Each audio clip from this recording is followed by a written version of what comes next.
ओम शांति। अव्यक्तवाणी 9 जून 1969। सुस्ती का मीठा रूप आलस्य 54वां पॉइंट है। तो फिर लौकिक जिम्मेवारी के कमी को भी ठीक कर सकेंगे। परमार्थ से व्यवहार भी सिद्ध हो जाता है। कोई कोई कहते हैं पहले व्यवहार को ठीक कर परमार्थ में लगे, यह ठीक नहीं है। तो यह खास ध्यान रखना है। बाबा कहते हैं तो फिर लौकिक जिम्मेवारियों के कमी को भी ठीक कर सकेंगे। बाबा कहते हैं इस ज्ञान योग में इतनी ताकत है कि लौकिक जिम्मेवारियों को भी आप ठीक कर सकते हो। बस मुख्य बात है बाप और बाप की याद। मुख्य बात वही है। बाबा कहते हैं बाप और बाप की याद। बच्चे यही मुख्य बात छोड़कर बाकी सब कुछ करते हैं। बाबा और बाबा की याद, यह बात छोड़कर बाकी सब कुछ करते हैं। तुमने कभी सोचा है, कभी कल्पना की है, कभी विचार किया है कि इस ज्ञान योग की ताकत क्या है? भले इससे लौकिक ठीक होता है, पर इतने श्रेष्ठ ज्ञान योग को तुम लौकिक ठीक कराने में लगाओ नहीं, यह नादानी होगी। यह ऐसी बात हुई कि प्रेसिडेंट को कहना कि वड़ा पाव खिलाओ, ऐसी बात हुई। तुम इस ज्ञान योग में क्यों आए हो? क्योंकि तुम अपने जीवन में परेशान थे। बहुत से लोग, दुनिया के बहुत से लोग जो भक्ति मार्ग की तरफ, अध्यात्म की तरफ या इस ज्ञान योग की तरफ जाते हैं, उनके जीवन में कुछ न कुछ समस्या होती है। बिना समस्या के कोई इस रास्ते पर आया नहीं है। तुम भी अपने को चेक करो।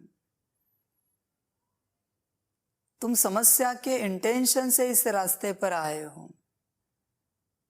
और कोई समस्या नहीं है तो किसी न किसी अध्यात्म से जुड़े रहे इस उद्देश्य से तुम इस रास्ते पर आए हो। समझ की बात है।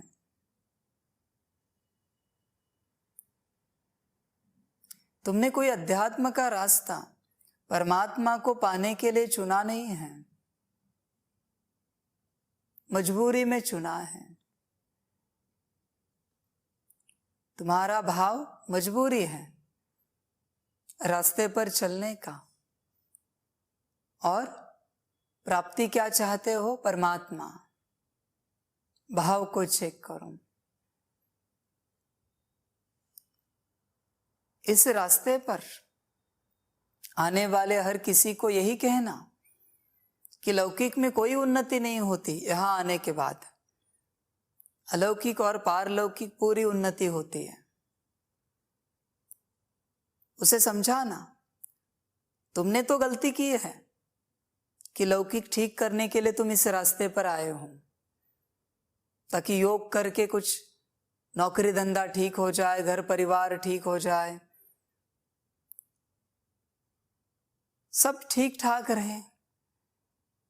इस उद्देश्य से तुम इस रास्ते पर आए हो। पर अभी जो आने वाले हैं उनको समझाना लौकिक में अंश मात्र भी कोई बदलाव नहीं होगा। पर अलौकिक और पारलौकिक उद्धार जरूर होगा। आना चाहते हो तो आओ, वेलकम है। वरना कोई और रास्ता ढूंढो जहां तुम्हारा सब कुछ ठीक ठाक हो जाए, जो तुम आशा करते हो। समझ की बात है। इतने श्रेष्ठ ज्ञान को तुम लौकिक ठीक कराने को लगाओगे, ये सोच भी कैसे सकते हो तुम? तुम्हारे परमपिता परमात्मा को तुम एक टिकट कंफर्म कराने की अर्जी दोगे? ट्रेन भी क्यों ना चली जाए, फ्लाइट भी क्यों ना कैंसिल हो जाए, ये काम उसका है। कभी तुमने कहा है तुम्हारे पिता को कि तुम जो चाहते हो वो मुझसे हो जाए? तुम इतने वर्षों से हम बच्चों को कह रहे हो कि आत्मिक स्थिति में आ जाओ, तो कभी ये अर्जी डाली है तुमने लेटर में या रूह रिहान में कि मैं आत्मिक स्थिति में आ जाऊं,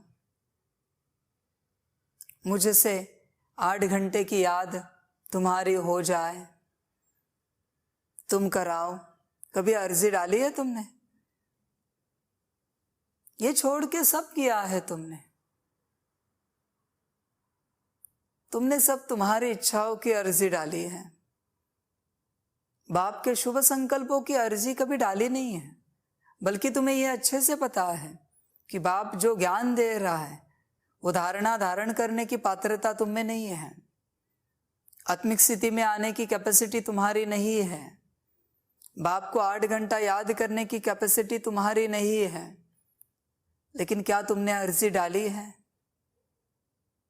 कभी बाप को कहा है विनम्रता से, अमृत वेले नुमा शाम में, अपने घर में, सेंटर में, मधुबन में, बाबा के कमरे में, पहाड़ी पर बैठकर कभी कहा है क्या कि मुझे आत्मिक स्थिति में लाओ,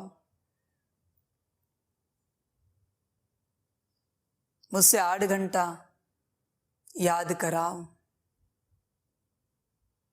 समझ की बात है। कोई भी बिजनेस करने के लिए माइंड बिजनेसमैन का होना बहुत जरूरी है। आध्यात्मिक रास्ते पर चलने के लिए मन बुद्धि संस्कार आध्यात्मिक होने बहुत आवश्यक हैं, वरना तुम ऐसे ही चल रहे हो। अध्यात्म के प्रश्नों के उत्तर प्रश्न में ही होते हैं। कहीं और उत्तर ढूंढने की आवश्यकता नहीं पड़ती। तुम कहीं और खोज कर रहे हो, तुम्हें लगता है कहीं और होगा, कुछ और करने से आत्मिक स्थिति हो जाएगी, कुछ और करने से बाप को 8 घंटा याद करेंगे। उत्तर प्रश्न में ही है।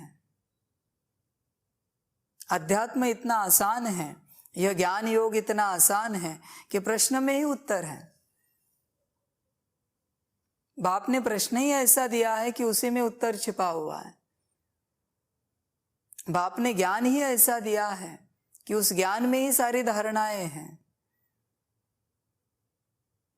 ज्ञान में ही योग है, योग में ही धारणा है और धारणा में ही सेवा है, अलग कुछ नहीं दिया।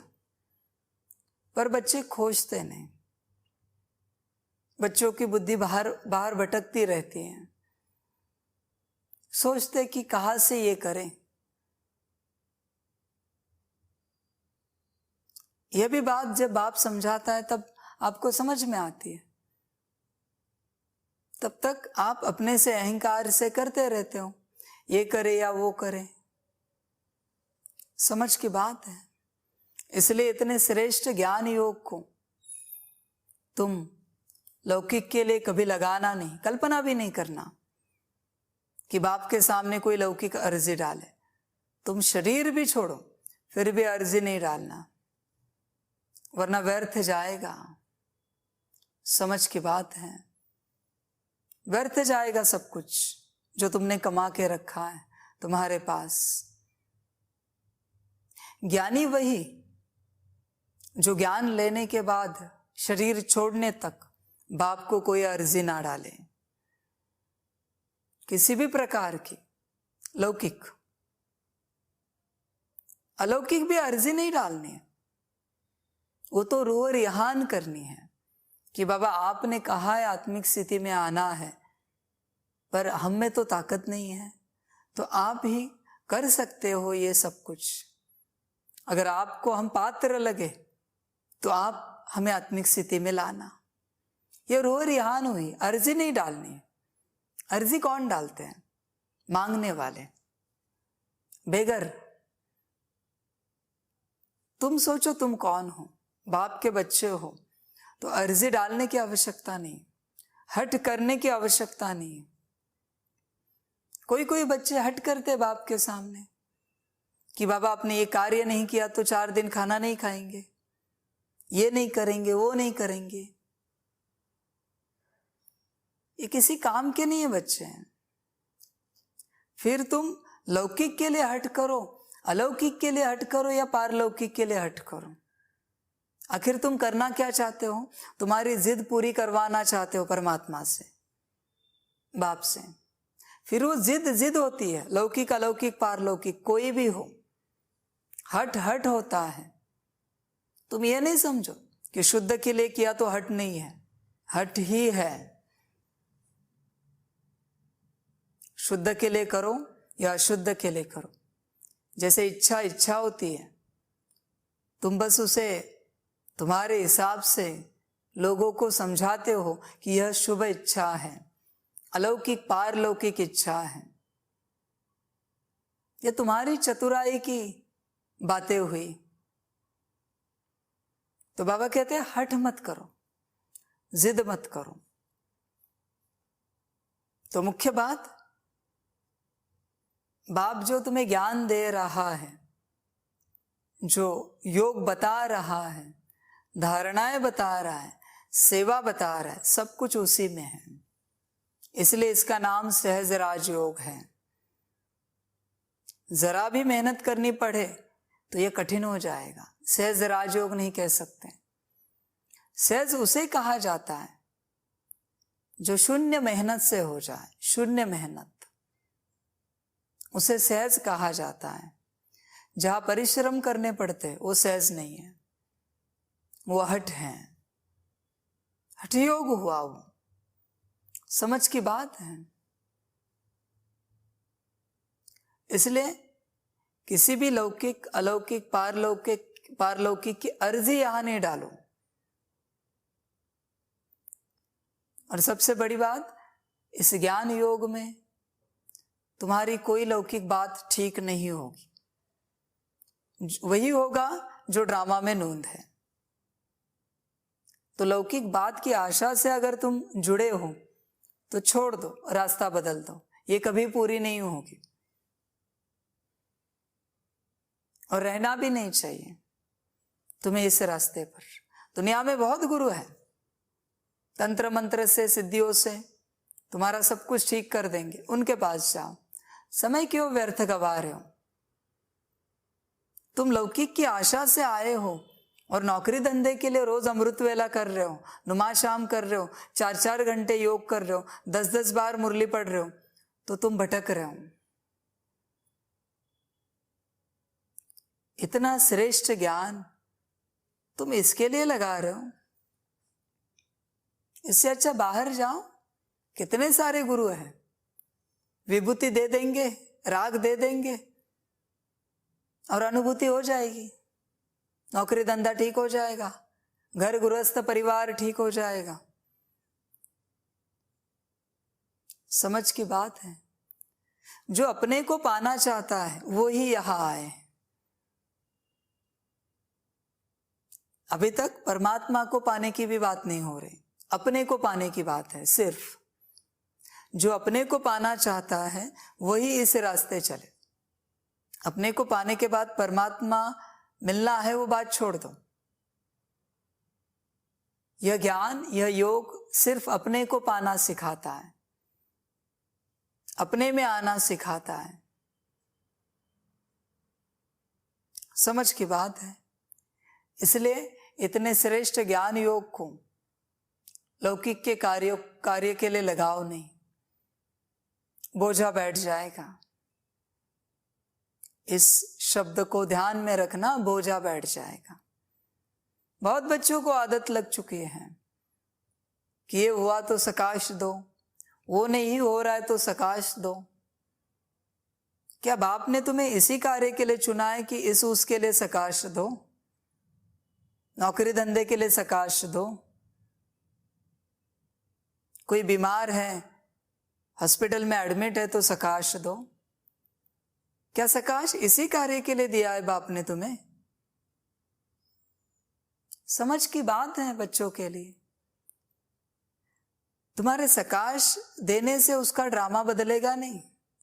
ड्रामा में अगर उसका लौकिक शरीर छोड़ना नूंद है तो छोड़ ही देगा, और नहीं छोड़ना है तो नहीं छूटेगा। इतना श्रेष्ठ सकाश, इतनी श्रेष्ठ विधि तुम इन मिट्टी के काम के लिए लगा रहे हो। इससे अच्छा दुनिया में कितने लोग दुखी हैं जो बाप के रास्ते पर चलना चाहते हैं, बाप तक पहुंचना चाहते हैं। वो पहुंचे इसलिए सकाश दो। यह ज्ञान विश्व की हर एक आत्मा तक पहुंचे इसलिए सकाश दो।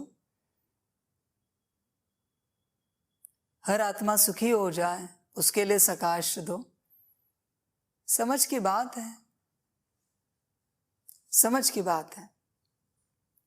इसलिए इस ज्ञान योग को लौकिक के लिए लगाना नहीं, कभी भी नहीं लगाना। समझ है? यह तुम जमा करते जाना, इतना जमा हो जाए कि किसी को दिखे भी नहीं कि तुमने कितना जमा किया है। ऐसे बड़े बड़े बिजनेसमैन हैं दुनिया में जो छोटा सा ठेला लगाते हैं, अकाउंट में करोड़ों है उनके। किसी को लगेगा ही नहीं उनके कपड़े से देखकर या उनके ठेले से देखकर कि इनके पास करोड़ों रुपए की जायदाद हो सकती है। दिखे नहीं, लगे नहीं। समझ की बात है। आजकल तो इस दुनिया में और एक नई चीज आई है, किसी के चेहरे पर तेज है मानो उसके पास बल ज्यादा है। आजकल की क्रीम लगाकर भी तेज आता है, आजकल की मेकअप करके भी तेज आता है, अच्छा खाना खा के भी तेज आता है। समझ की बात है। तुम उससे जज नहीं करो किसी को, समझ की बात होती है। कोई लोग सोचते हैं इनके चेहरे पर चमक नहीं दिख रही, उतनी चमक दिखनी ही चाहिए क्या?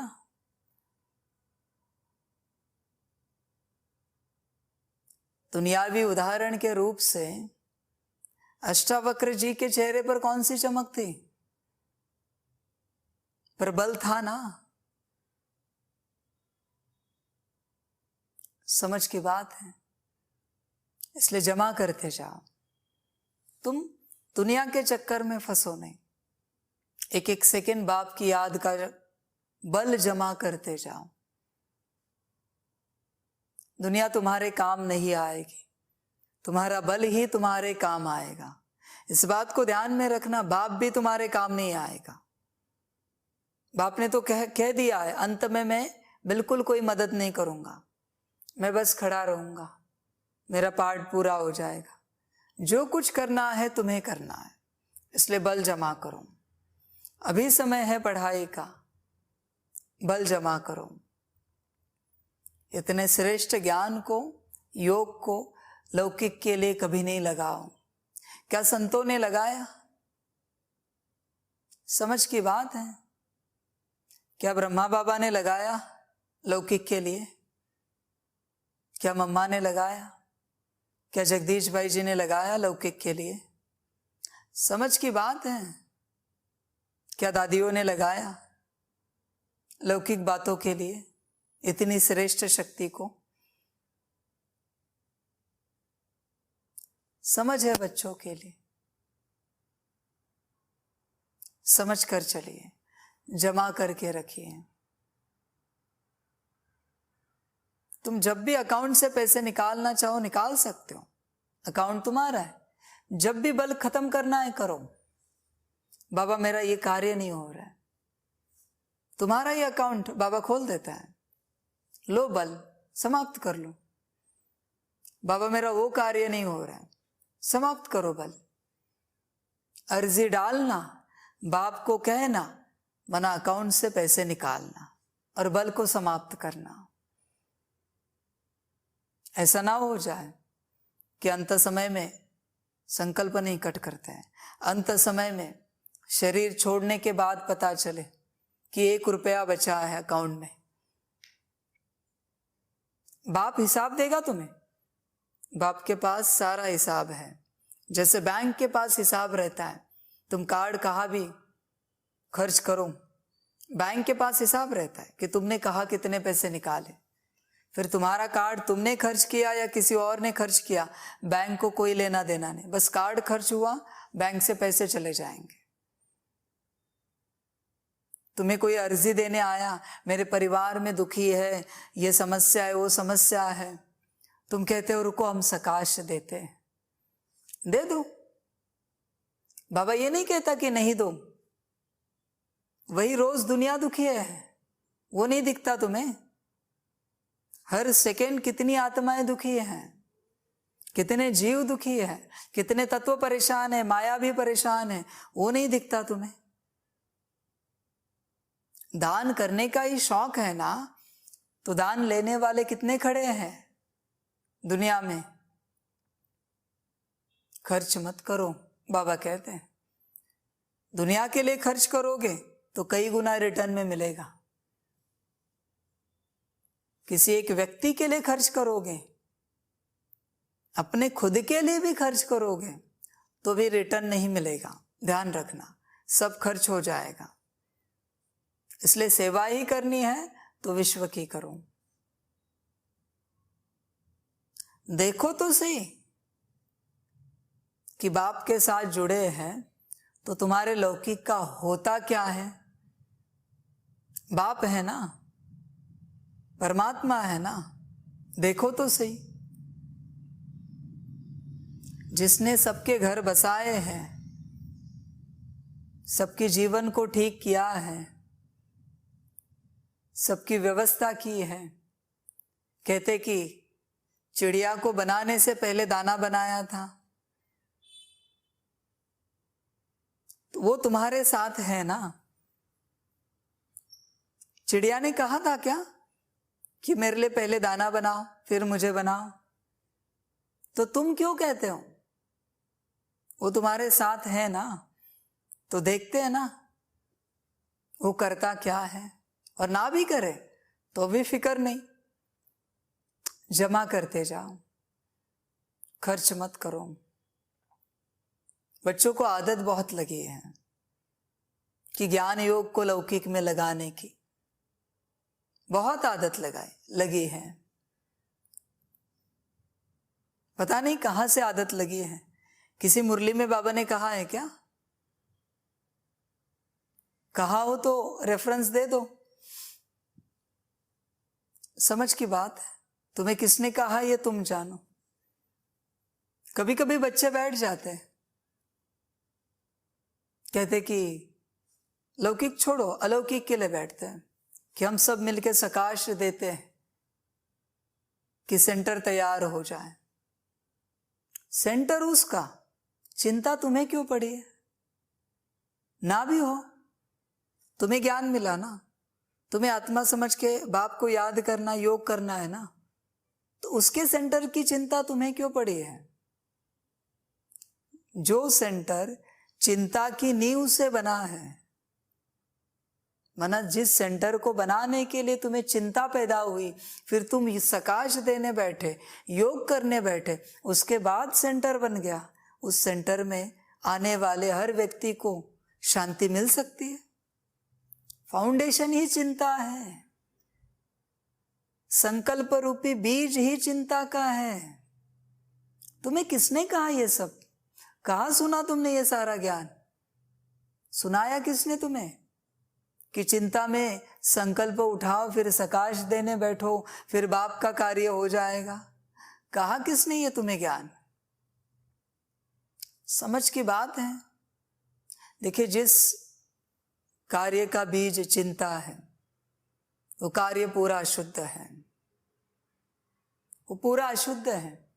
अभी अगर बन गया होगा, बैठो वहां, भट्टी करो 21 दिन की, सेंटर को सकाश दो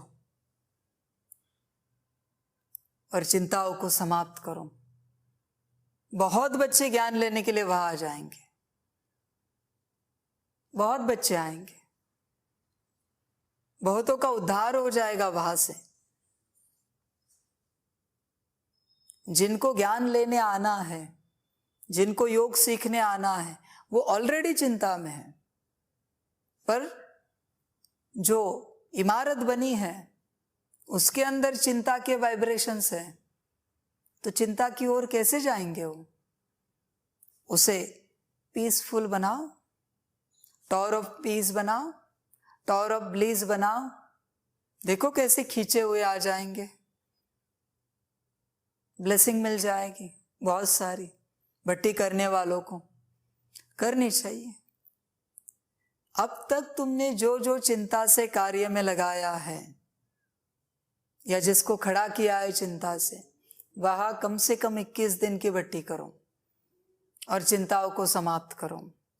तब वो लाइट हाउस बन जाएगा, माइट हाउस बन जाएगा।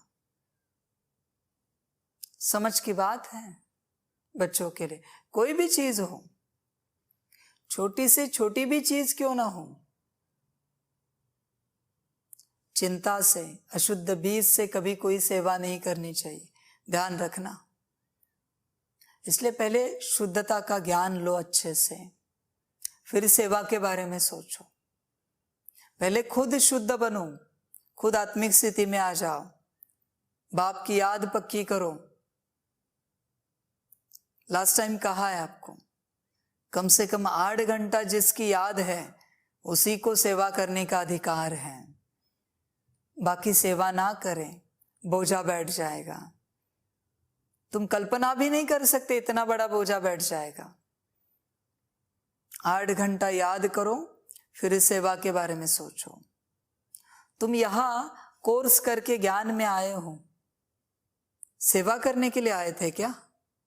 जब तुम्हें किसी ने पर्चा दिया, शिव संदेश दिया, किसी प्रदर्शनी में ज्ञान समझाया, तुम सेवा के उद्देश्य से यहां आए थे क्या? तो सेवा के लिए तुम्हारी होड़ क्यों लगी है, दौड़ क्यों लगी है? सेवा के लिए तुम जिसके लिए आए थे वो करो। तुम भटक रहे हो वापस। तुम जिस उद्देश्य से आए थे, उद्देश्य अपने को पाना था। भल तुम जिस प्रॉब्लम के खातिर यहां आए हो, समाधान मिले उसके लिए, लेकिन प्रदर्शनी में तुम्हें ज्ञान आत्मा का मिला था, पर्चे में भी ज्ञान आत्मा परमात्मा का दिया है, शिव संदेश में भी ज्ञान आत्मा परमात्मा सीढ़ी का दिया है। और जब तुम कोर्स करने आए तो भी 7 डेज में तुम्हें कोर्स में आत्मा का ज्ञान पढ़ाया, परमात्मा का ज्ञान पढ़ाया। तुम अभी भी अगर लौकिक प्रॉब्लम को सॉल्व करने के लिए यहां रुके हो तो तुम भटक रहे हो। ध्यान देना इस बात पर, ध्यान देना। तुमने जब 7 दिन का कोर्स किया, किसी ने तुमसे प्रॉमिस नहीं किया कि तुम्हारा सब ठीक हो जाएगा। लौकिक अलौकिक सब ठीक होगा, ये तुम्हें वचन मिला 7 डेज के कोर्स में। तुम्हारी गति सदगति होगी, ये वचन मिला तुम्हें। समझ की बात है। इसलिए उस समय में भी तुम सेवा के उद्देश्य से नहीं आए थे। 7 दिन के कोर्स में तुम्हें समझ में आया कि ये ज्ञान खुद को पाने का है, परमात्मा को पाने का है, सृष्टि चक्र को समझने का है। अभी अगर तुम्हारे अंदर अशुद्ध वृत्ति होगी, अशुद्ध संकल्प होंगे, उन्हें भी 21 दिन सकाश देकर बदल दो। वरना तुम जिस बीज की आशा से आए थे, जिस फल की आशा से आए थे, उसी दिशा में भटकते रहोगे। बच्चे आत्मिक स्थिति में क्यों नहीं आ रहे? क्योंकि इस ज्ञान में आने का बीज गलत था, उसे तुम चेंज करो। जब तक तुम बीज को नहीं बदलते तब तक वही फल आएगा जो बीज बोया है। आम की गुठली लगाई है और तुम जैकफ्रूट की आशा कर रहे हो। जैकफ्रूट लगाओ, बस समय लगेगा लेकिन जैकफ्रूट ही आएगा। समझ की बात है। इसलिए 21 दिन खुद की भट्टी करो, अगर अशुद्ध बीज होगा तो इस ज्ञान में आने का, वरना तुम आत्मिक स्थिति को उपलब्ध नहीं हो पाओगे। ध्यान रखना, 21 दिन खुद को सकाश दो, तुम्हारे पहले बीज को चेंज करो, तुम बड़े शुद्ध हो जाओगे और अपनी अवस्था में पहुंच जाओगे। योग सहज लगेगा, फिर तुम्हें अनुभव होगा कि यह सहज राजयोग है। धारणा सहजता से आसानी से हो जाएगी और सेवा चलते फिरते हो जाएगी। तुम खुद पर्चा बनोगे, तुम खुद शिव संदेश बनोगे, तुम खुद प्रदर्शनी बन जाओगे, तुम खुद एक सेंटर बन जाओगे, तुम खुद एक गीता पाठशाला बन जाओगे। ऐसे करते करते तुम स्वयं ईश्वर के बच्चे, ईश्वर की वाणी गीता बन जाओगे और ईश्वर समान बन जाओगे। बाप ने कहा है ना कि अंत में बच्चों से बाप दिखेगा, और तुम्हारी यहां तक अवस्था पहुंच जाएगी कि तुमसे बाप दिखना शुरू हो जाएगा। फिर हर किसी को लगेगा कि मैंने इनमें बाबा का अनुभव किया, गलत नहीं था। उसे अनुभव होगा कि बाबा कैसा है, इसलिए उसने उनमें बाबा का अनुभव किया। बाप के खुद के वचन है कि अंत समय में मैं बच्चों के द्वारा प्रत्यक्ष हो जाऊंगा, हर बच्चे में बाप दिखेगा। ये बाप के खुद के वचन है। तो इस बात पर ताज्जुब नहीं करना कि आने वाले समय में हर गांव में किसी व्यक्ति में बाबा अनुभव होने लगे तो ताज्जुब नहीं करना। क्यों नहीं हो सकता? बाप के वचन है। कहाँ भी बाप अनुभव हो, आत्मिक स्थिति में आने से मतलब है, आत्मा समझ के बाप को याद करने से मतलब है।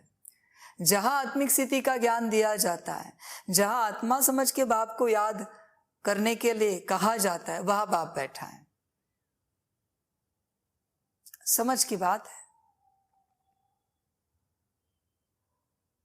इसलिए बाबा कहते हैं लौकिक को भूल जाओ, लौकिक करते रहो तुम, पर जब अलौकिक में हो तुम, आत्मिक स्थिति में, बाप की याद में, तब लौकिक को पूरा भूलो, कुछ भी याद नहीं रखो। तब योग देखो कैसा हो जाएगा। बड़ा आनंद आएगा तुम्हें बाप को याद करने में। तो बाबा तो यह बोल रहे कि तो फिर लौकिक जिम्मेवारियों के कमी को भी ठीक कर सकेंगे। लौकिक के बारे में सोचना ही क्यों है? बच्चे कहते हैं ना कभी कि हमारा काम है बाप को याद करना, बाप का काम है हमारी सारी जीवन को संभालना। लौकिक अलौकिक पारलौकिक सारी जीवन को संभालना बाप का काम है। बस हो गया समर्पण, बाकी बाप जाने कैसे करना है, क्या करना है, कहां से करना है, मर्जी बाप की। रोज तुम्हें कहां से खिलाना है, कैसे खिलाना है, बाप जाने। परीक्षा लेनी है बाप की तो लेके देखो, 8 घंटा बाप को याद करके देखो बाप कैसे संभालता है। देखो तो सही, परमात्मा मिला है ना, तो परीक्षा भी तो लेनी चाहिए ना परमात्मा की। पता भी तो हो तुम्हें कि तुम्हें क्या मिला है। तुम्हें पारस मिला है और तुम लोहे को चिपका के नहीं देखते, उसको स्पर्श करके नहीं देखते, तो फिर फायदा क्या है पारस को प्राप्त करने का? समझ की बात है। इसलिए तुम बस श्रीमत पर चलो, बाकी बाप बैठा है। इतना स्पष्ट शब्दों में बाप ने कहा है कि बच्चे तुम चिंता मत करो, मैं बैठा हूं, तुम बस याद में बैठो, देखो होता क्या है। तुमने कभी याद के बल को अनुभव नहीं किया है, वो भी आत्मिक स्थिति में। हाँ, भक्ति वाली याद मत करो, रोने वाली याद, दुख वाली याद, इमोशनल भावनाओं वाली याद, माना इमोशनल होके वो मत करो। दिल की याद से बाप को याद करके देखो क्या होता है। भले 1 सेकंड ही से देखो तो सही होता क्या है, करके देखो। तो पहले अपने में आ जाओ, लौकिक को भूलो, अलौकिक में आ जाओ अपने में, और फिर पारलौकिक को याद करो और जीवन को सुखी बनाओ। यह संगम एक ही ऐसा युग है जिसमें तुम्हें बाप परमात्मा परम पिता कहता है कि मुझ बाप को आत्मा समझकर 8 घंटा याद करो। एक ही ऐसा समय है और तुम वही नहीं करते हो इस समय में, बाकी सब करते हो, वही मुख्य बात नहीं करते हो। ध्यान दो इस बात पर। यह समय चला जाएगा, ऑलरेडी बहुत सारा समय समाप्त हो चुका है, समाप्त हो चुका है। देखो जीवन में कुछ तो ऐसे दिन हो यादगार, जो तुम्हें याद रहे कि इन दिनों में तुमने बाप को 8 घंटा याद करने की कोशिश की थी। कुछ तो हो, कोशिश बोल रहा है बाबा, तुम कोशिश भी नहीं करते 8 घंटे याद करने की, कोशिश भी नहीं करते। कोशिश किसे कहा जाता है? जो चिंतन करता रहता है सदा कि बाप ने कहा है 8 घंटा याद करना है। कैसे समय मिले और दौड़ेगा वो, चिंतन वही चलता रहेगा, कार्य तो करता रहेगा हाथ पैर से मुख से, लेकिन चिंतन वही चलता रहेगा कि कैसे 1 मिनट मिले और बाप को याद करने में बैठ जाए, या खड़े खड़े बाप को याद करें, कैसे आधा मिनट मिले और चलते चलते बाप को याद करें। ये सदा चिंतन चलता रहेगा उसका, इसे कहा जाता है कोशिश। बाबा कहते हैं कम से कम तुम्हारे जीवन में ऐसे दिन हो जो तुम्हें याद हो कि तुमने चिंतन भी किया था, कोशिश भी की थी याद करने की। चेक करो ऐसे कोई दिन है क्या तुम्हारे जीवन में, चेक करना। 108 में आने के ख्वाब है ना, कम से कम 108 कोई दिन हो जिसमें तुमने 8 घंटा बाप को याद किया हो। चेक करो, 108 दिन की बात बोल रहा है बाबा। ख्वाब तो बड़े हैं, संकल्प तो बड़े हैं, पर है कोई दिन जिसमें आत्मा समझ के 8 घंटा तुमने बाप को याद किया हो? भट्टिया तो बड़ी बड़ी करते हो, पर करते क्या हो तुम ही जानो। याद में बैठते भी हो, लेकिन आत्मा समझकर कितना याद करते हो?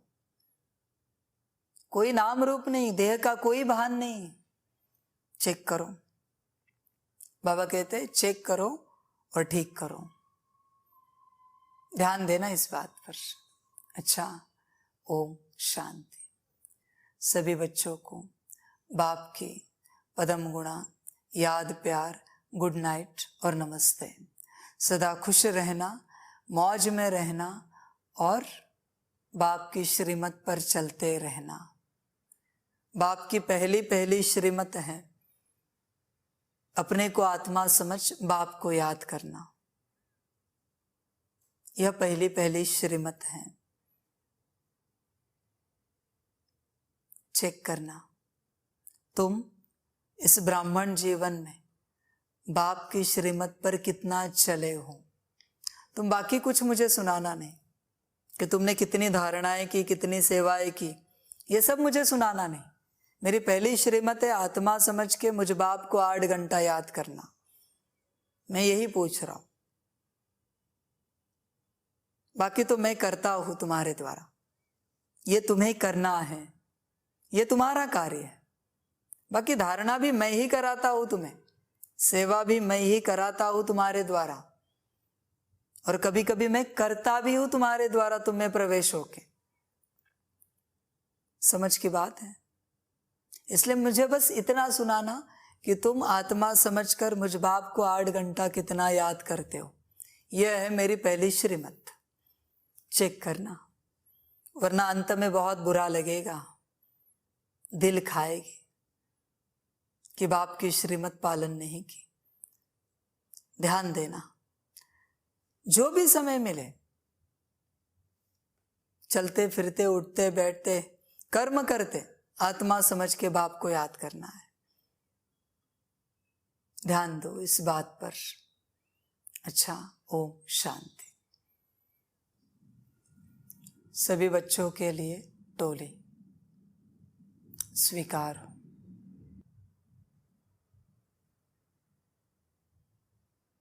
आम का भोग सभी ब्राह्मणों के लिए। ओम शांति।